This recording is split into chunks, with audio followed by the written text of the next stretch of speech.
welcome back to Ghosted by Demons. Last time, we opened the door to the unknown, abductions, missing time, and floating ships in the sky. And guess what? The door never shut. They're still here. In part 2 of our alien deep dive, we're back with even weirder cases, more terrifying encounters, and the question nobody wants to ask. What if you were next?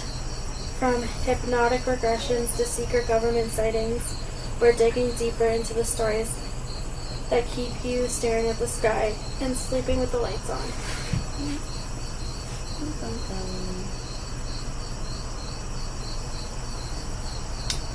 Get ready to question everything, especially the noises outside your windows. Yeah.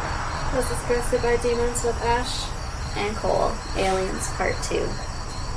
Yeah. I never left, bitch. Nope. They're still here. Still here. Yeah.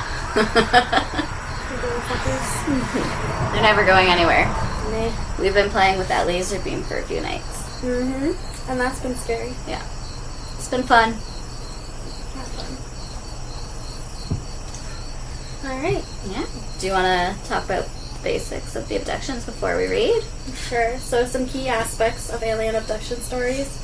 It's forced removal. A common element is the feeling of being forcibly taken from one's location, often from their home or vehicle. Can you imagine just driving down the road and all of a sudden you're gone? What happens to your car? Like, it just stays there. Like, do they put it in park for you? You think it's like when you're driving? Or like your car's fucked? I feel like they probably do it when you're like parked. They're like, I don't stop sign. Or a red light. I don't know, because... I thought I see like a black shadow. Oh. It creeped me out. I don't know. Like, people just get taken out of nowhere, in the middle of nowhere. So, like, does their car crash? Does it, do they just shut it off? Could you imagine? Car accident? There goes my car. There goes my fucking car. There it goes. Missing time. Many abductees report experiencing gaps in the memory with periods of time unaccounted for, which they later recover through hypnosis. Physical examinations. A frequent theme involving the abductees undergoing physical examinations, sometimes with strange or invasive procedures, often involving the Greys as the operators. Honestly, if I was to be taken by aliens, I'd only want to be taken by the Greys. The other ones are creepy as fuck looking. The Greys seem cool. But the other ones are really creepy looking. Yeah. I'm good. Hypnotic regression. Recovered memories of abductions are often obtained through hypnosis, where individuals recall events they were previously unaware of. Psychological factors. Researchers have noted that individuals who believe in New Age concepts, experiences of sleep paralysis, and have vivid imaginations may be more prone to developing beliefs and memories of being abducted. It's crazy. It just brings me back to your story. Oh, my sleep paralysis? It says that they experience sleep paralysis, and that's what you kind of thought you were going through. Yeah, I thought it was an alien abduction. Yeah, it sounds like an alien encounter for sure. It's creepy. Yeah. I would be petrified. My brother said it was sleep paralysis, so it's sleep paralysis. I'm sticking with that story. That's what my big brother told me, that's what it is. Alright, so we've got a few abduction stories. They're all reported. Mm-hmm. So this one's the Pascagoula abduction, and it's in Mississippi. There's two main witnesses, Charles Hickens and Calvin Parker. So the night it happened, Charles and Calvin were fishing off a pier on the river. After work, it was quiet, a normal evening, until they suddenly noticed a glowing football-shaped craft silently descending right near them. Before they could react, a hatch opened, and out floated three bizarre beings, unlike anything they'd ever imagined. That's crazy. Mm-hmm. Like, no. Mm-mm. The alien description, so rough-skinned and wrinkled like elephants, had no necks, carrot-like ears or nose like Did you say carrot-like ears? Yeah. I don't know what they mean by that, but their ears look like carrots, I guess. This sounds like bullshit. When I think of a gray, I feel like... I don't think these are grays because they're like wrinkled like elephants. Like I think it's like the other one. Like when I hear grays, the main description I get from a gray is like the big eyes, big head. Yeah. Like what we like a normal body. But like I feel like they have like the texture of like a frog or something, but just not slimy. You know what I mean? Yeah. Yeah, they look like slimy. No, they look slimy. Do they? They do. They look slimy and glossy. Ugh. Like a frog. I don't like frogs. Nope. Maybe they're aliens. They probably are. Look at those big black eyes. Yeah. Yeah. Alright, so the inside the UFO. Inside, Calvin and Charles were separated and subjected to what they described as non-invasive medical exams. They couldn't move, but they were conscious. Calvin said a small football-shaped object hovered over him and seemed to be scanning his body. No one spoke. The beings seemed to be communicating telepathically or emotionally. Then, just as suddenly, they returned to the riverbank, shaking, crying, and traumatized. I'd be traumatized. I would be too. I'd be petrified. Are you kidding me? The sheriff office tape. Get one for Cody.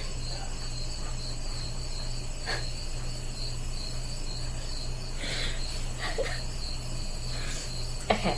We're podcasting here. Shut the fuck up. Should we? Fuck Cody. Should we edit this one out? No? Okay. Alright. It's fucking hilarious.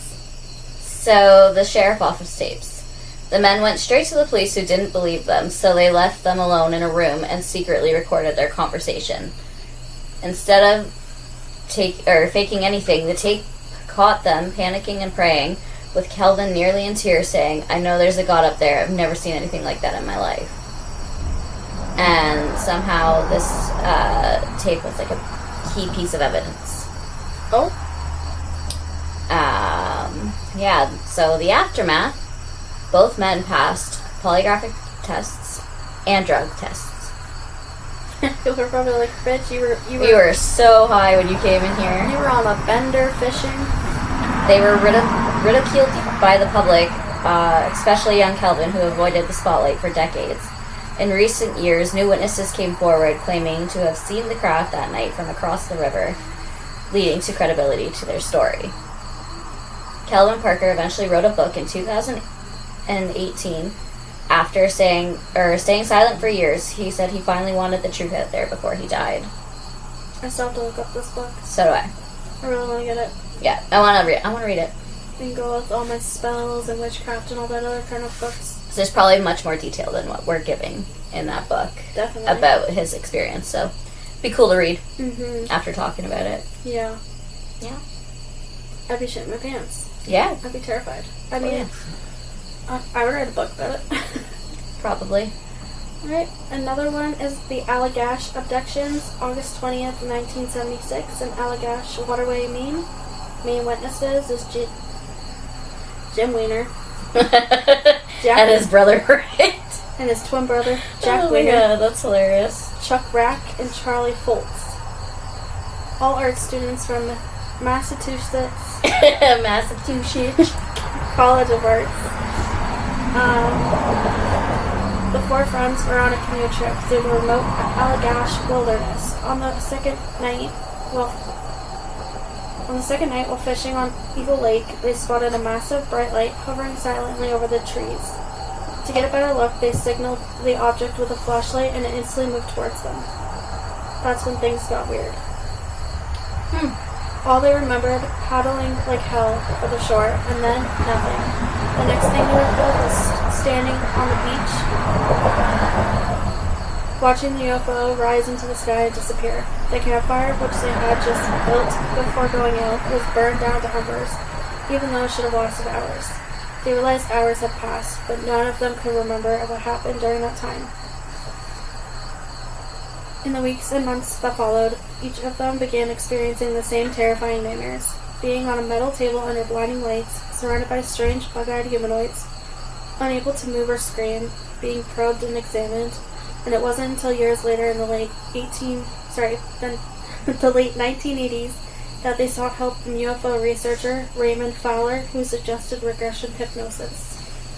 Under hypnosis, all four men separately described the exact same sequence of being lifted aboard the aircraft, examined by greys with long limbs and large black eyes, communicated with telepathically, and returned to the canoe with no memory of the event.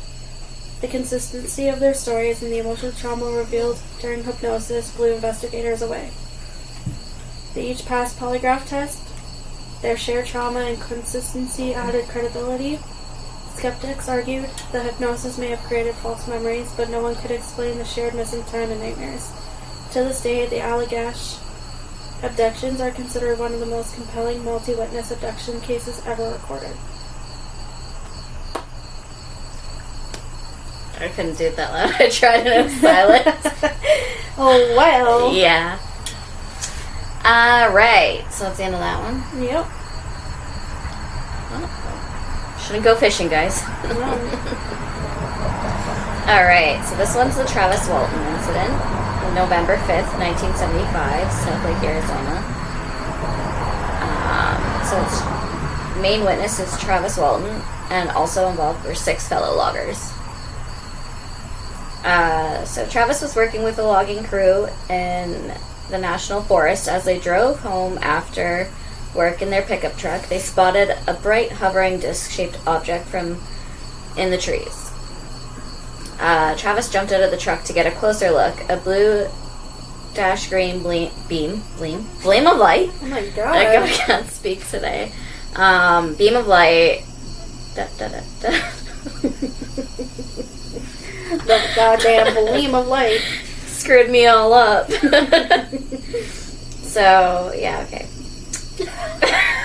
Yeah, okay. Shut up. Alright. I gotta find where it was again. Okay.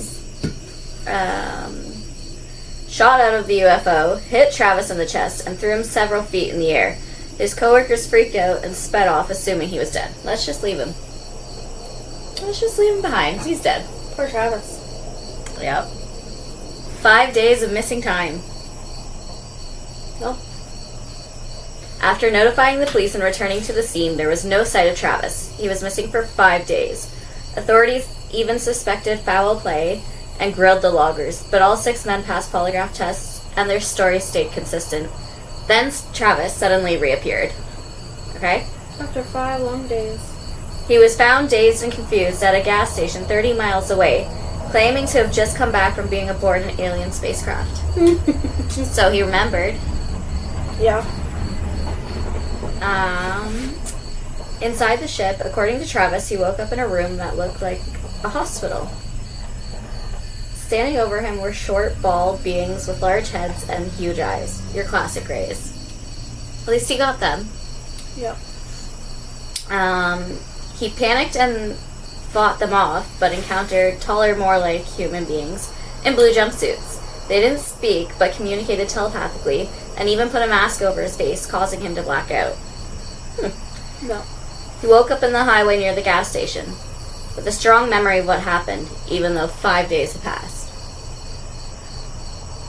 That's a long time. That's brutal.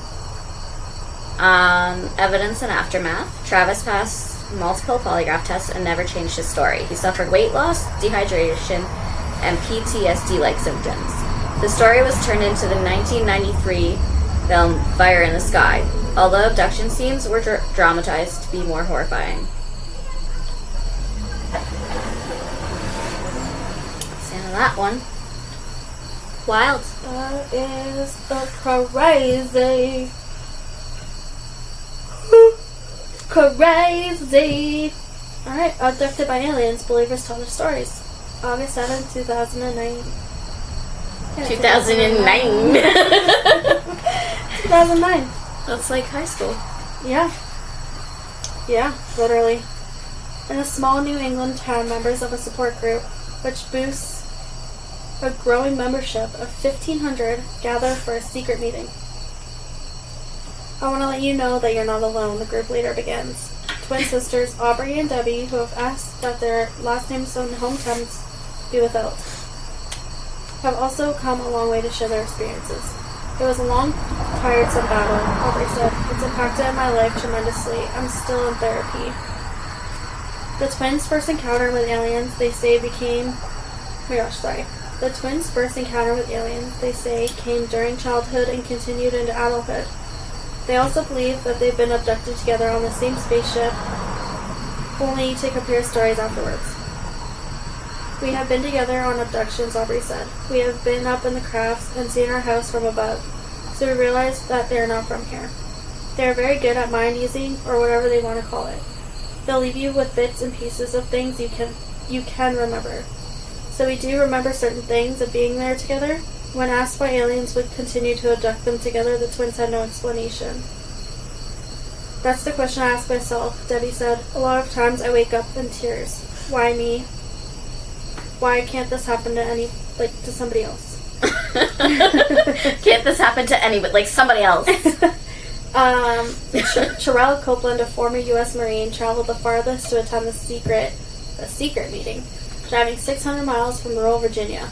Copeland's forte into the paranormal began 2 years ago with UFO with UFO sightings.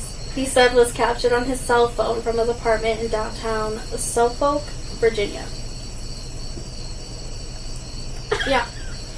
It was an orb of light, he said, just a big ball of light. It wasn't moving.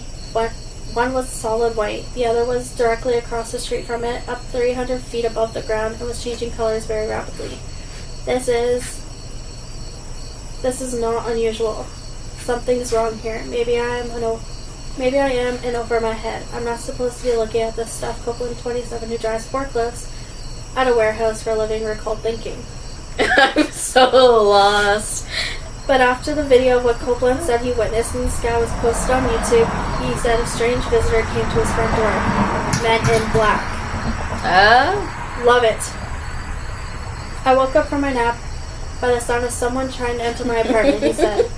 And I said, who is it?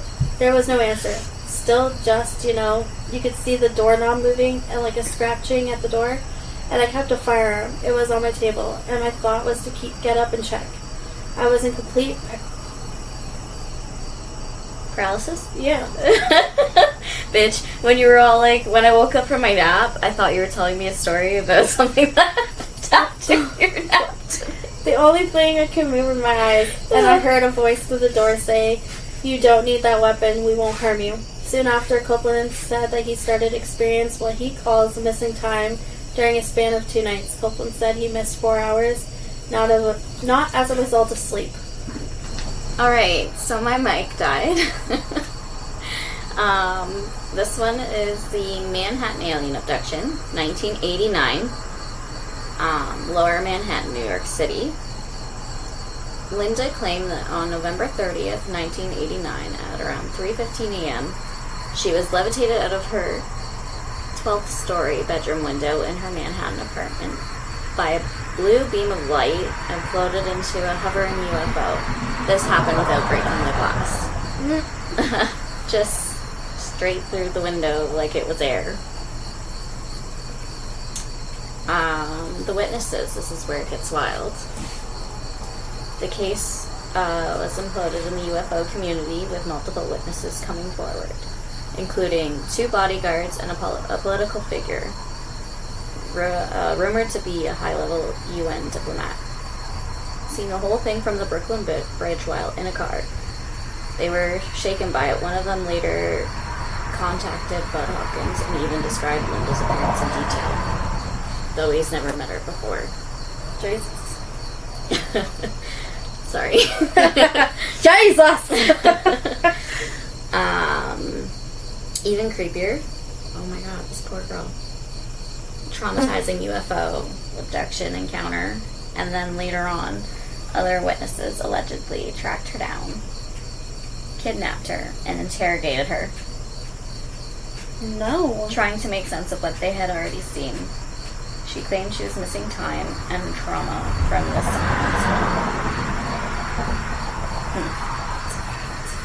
implants. and medical evidence. Linda reported strange marks on her body, missing time, and was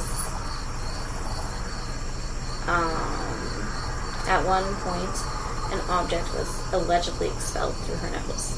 Nope. That is crazy. It's wild. Took something out of her nose. Now it's allegedly. So I guess there's no proof. Mm-hmm. But wild. Wild. Yeah. Alright, so we're gonna have to pass back and forth for this. Stupid Mike.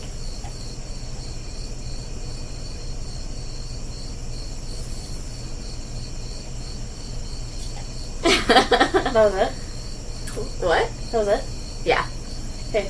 The one thing I have to say is it's fucking creepy. Because not only were you abducted by aliens and taken for who knows God how long, but then when you're returned to Earth and you think you're safe, your own fucking people come and fucking kidnap you and like traumatize you even more. Yep. Not only are you just already traumatized, you've been literally out of this world probably, but now you have people, shitty human beings, people who live where you're from, kidnapping you and torturing you and like harassing you. It didn't say torture, but it's not a nice experience. Torturing as in like who knows what she went through. Yeah. Like she probably had to ask mad questions and like who knows what the fuck they did to her. Yeah. I don't know, I'd be scared. So if you're hearing this, congratulations. You probably didn't get abducted during this episode. Yet. Just don't go outside alone or answer any weird knockings on your window. They don't knock, though. No, they just kind of just show up. Whether you're here to study us, mess with us, or just steal cows and vibes, one thing's for sure, the truth is way out there. Cows and vibes. And apparently, it doesn't care about your sleep schedule. Probably not. Thanks for tuning in to Ghosted by Demons with Ash and Cole. We'll be back next time with more things that go bump, float, and beam in the night. Don't forget to follow and subscribe, or the aliens will know. Yeah. Yeah. Stay weird, you earthlings. Earthlings. Beep bop beep beep beep beep bop bop bop. Don't forget to like. Bye.